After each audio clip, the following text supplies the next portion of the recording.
It's June the 4th, 2007. Somewhere in central London, in a cramped capacity crowd filled with diligent, watchful toffs, this man, Lord Sebastian Coe, is about to reveal the newest Olympic emblem for the 2012 London Olympics. An emblem that he believes will spearhead a campaign to attract a new, exuberant generation. It's not a logo, it's a brand that will take us forward for the next 5 years.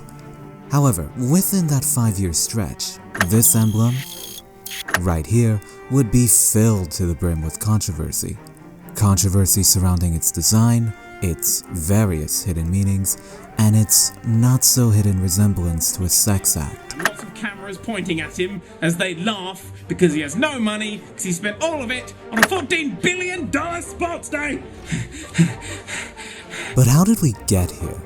Well, this story begins where all great Olympic-related stories truly begin, in the main offices of Wolff, Olins, a London-based brand consultancy firm who were tasked with the challenge of creating the next Olympic emblem, and subsequently, new Olympic branding for the London Games.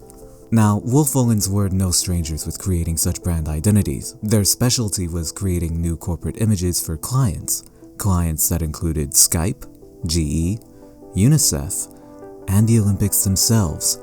For you see, this wouldn't be the first time the firm would dip their toes into this Olympic-sized swimming pool. Back in 2004, Wolff Olins, along with Greek design company Red Design Consultants, collaborated to create the highly acclaimed Athens emblem for the 2004 Olympics. A lovely hand-drawn looking design that temporarily broke a long streak of emblems that looked straight out of a computer. And on the subject of breaking long streaks, that's another specialty that the firm has. The willingness to break the mold, go against the norm, something that they still do to some degree. And according to then head of client services, Sarah Ashman, she believes that said willingness was a primary reason for why they were picked. We wanted to turn the idea of the Olympics on its head in terms of what it had been known for. So we're, I think, well known for defying convention and not being afraid to break rules and try new things. So that was obviously why we were in the mix, I would say. Let's also quickly talk about the people that picked Wolff Olins in the first place.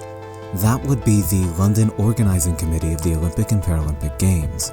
A tongue twister of a name, and thus I'm going to refer to them from here on out as just the LOC. Now, the LOC, headed by, hey, it's Lord Sebastian Coe again. Well, they also wanted a brand image outside the traditional. They wanted something brash, against the grain, something that would be in the minds of fellow Londoners and eventually the entire globe. And thus, Wolff Olins seemed to be the perfect fit, a firm with previous experience making Olympic brand imagery, but more importantly, a firm that was unafraid of defying convention. Perfect for a committee intent on doing such defiance themselves when it came with the look of their brand. And so, Wolff Olins was chosen, and they accepted the challenge with open arms. Now, making an entirely original brand for an event as prestigious as the Olympics is quite the difficult task. Remember, we're talking about building an image that prominently displays a new identity, one that significantly represents both the city and the games themselves, and of course, making the emblem is a huge part of that process. Which is why a common trope that designers use for such a task is the usage of symbols related to the city/country hosting the games, or symbols relating to the Olympics themselves. In other words, iconography. This trope, for the most part, has been used on a multitude of occasions throughout various games. Some uses are quite obvious, others a lot more subtle. London previously hosted the 1948 Olympics, and this was their logo for the games.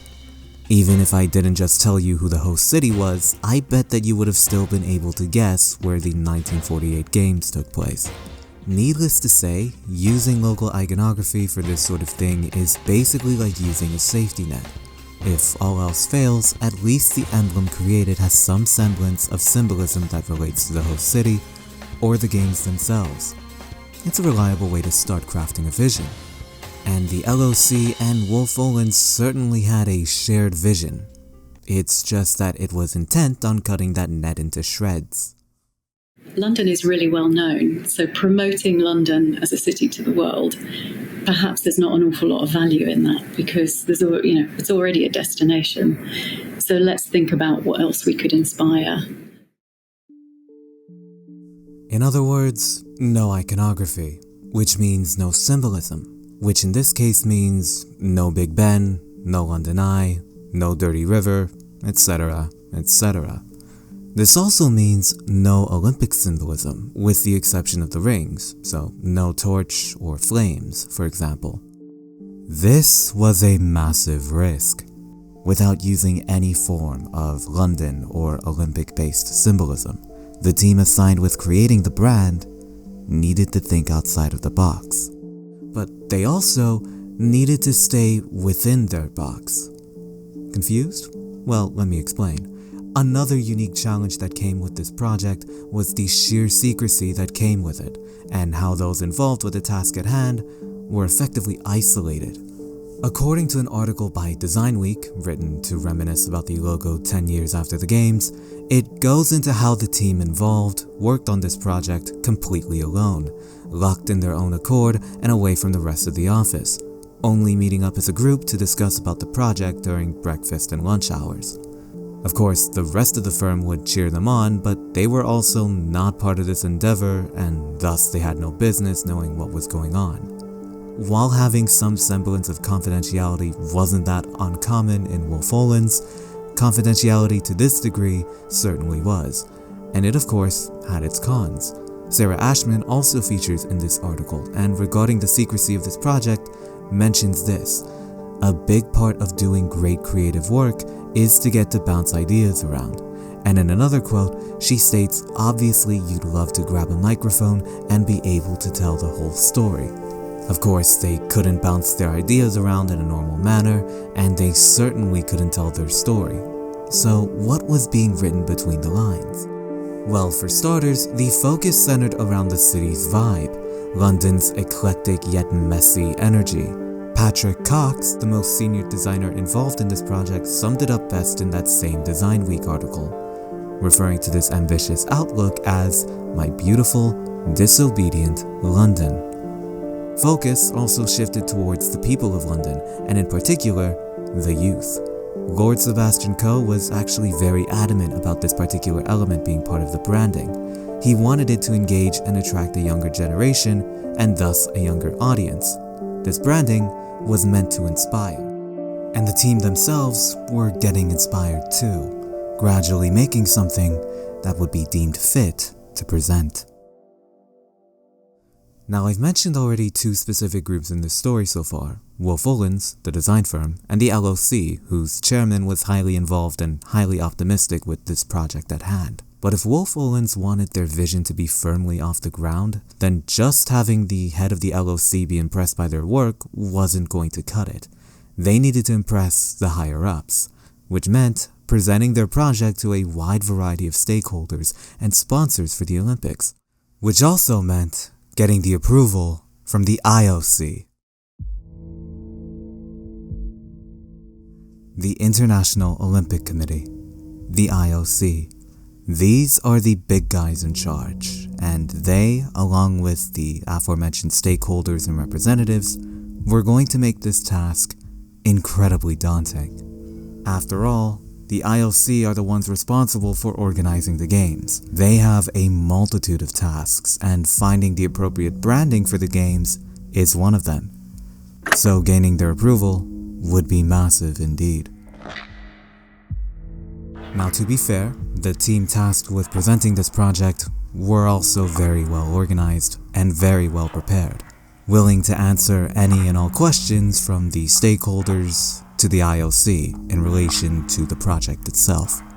According to Ashman, it also helped that there was a stakeholder management job that coincided with the work of developing the strategy of the project, which basically meant that there was, in essence, a set plan between parties on what they wanted to achieve. It wasn't as if we were ever going to be in a position where we just cold entered a room and said, I'll tell you what, let's take you through a few ideas here of how we could do this in a different way. There were already conversations happening around, are we all agreed on what we're trying to achieve? Are we all agreed that that means that a level of change that we haven't seen before is going to need to take place? Are we all agreed? You know, so you go through that process, and it takes a long time. So you start that from the outset. Those were all the specifics that I could find which related to those meetings, but whatever happened between those walls led to the big thumbs up by the IOC, LOC, and the other parties involved. Wolff Olins was clear to complete and finalize the project, and that of course eventually led to the June 4th reveal. We are oh so close to the main event, just bear with me for just a little while longer. But I think it's only fair that we take a deep dive into the logo itself before going headlong into its reception. And so, here it is, in all of its glory. Its jagged, erratic, in-your-face glory. Arranged in a 2x2 format, the bold, sharply drawn characters each resemble a number that, when combined, form the year of the London Olympics, 2012. With a twisting outline that made the emblem appear glitched in a way, but was actually done to give the logo a more energetic, less static feel. One very noteworthy element of this design is the placement of the Olympic rings, which were positioned inside the Zero character, a design choice quite foreign from other Olympic emblems, as the rings are usually placed at the bottom, though that is not always the case, with Mexico 68, Montreal 76, and the infamous Berlin Olympics being some noteworthy cases of ring utilization. And that was no different with London's emblem. The rings were also placed inside should an organizer or sponsor use the logo without using the rings for whatever reason. This also made it possible for the logo to brandish a wide variety of interior designs without the rings needing to interfere, i.e., flag designs. And as you've probably guessed by now, the logo itself is capable of carrying a large variety of color palettes, suiting a specific color palette for whatever purpose. Basically, it's the embodiment of ask and you shall receive. Part chameleon, part statement, intentionally designed to break all the rules and make new ones in the process. And it was aggressive and bold. And if that's what Wolff Olins wanted from this logo, then that's what they were going to get from the public.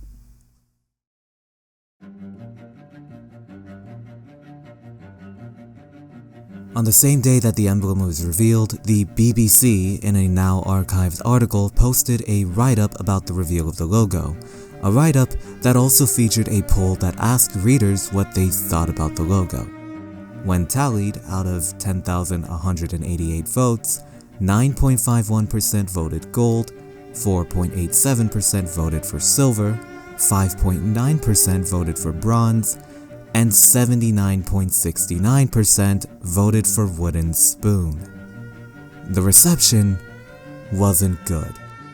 For a logo meant to express the modern vibe of the city, the linear design and fluorescent color palette threw the logo back to the 1980s in a really off-putting way. For a logo meant to inspire individuals, when it was fully animated and put into video form, it inspired some individuals to go into full-blown seizures. And for a logo meant to invoke unity, the emblem's reveal resulted in people uniting to bash it in various ways. Critical reception noted the logo's overall dysfunction on a variety of aspects. It was illegible, contrived, patronizing, broken apart. And then came the public reception. A deformed swastika. The word Zion. Lisa Simpson performing a blowjob.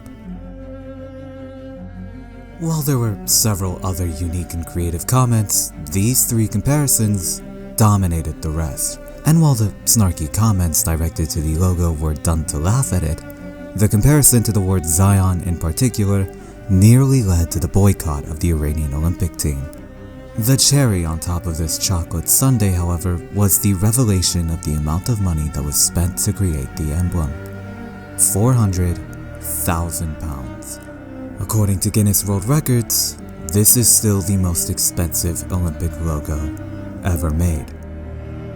So in the end, we've got a logo that was deemed illegible, completely dysfunctional, and resembled a multitude of things that weren't London, Olympic, or even numerically related to the games themselves.